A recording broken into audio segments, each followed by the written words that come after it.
Hello, আসসালামু আলাইকুম। কেমন আছেন? ভালো আছেন? ভালো আছি আলহামদুলিল্লাহ। এই যে শুটকি ঝুরা করবো।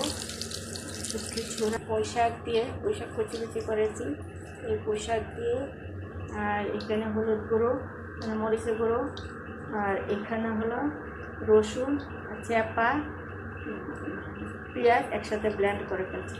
কারণ এটা চেপাটা একটু কাটা কাটা থাকে, ওই জন্য ব্লেন্ডার করছি, কাঁটা না লাগে।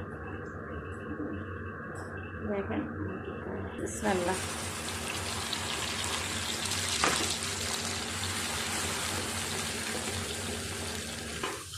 এই যে আমার চেপা দিয়ে, মশলা দিয়ে, লবণ দিয়ে কষালাম। এখন আমি এই যে পুঁইশাকটা দিব, পুঁইশাক এর মধ্যে পুঁইশাক দিয়ে দিব।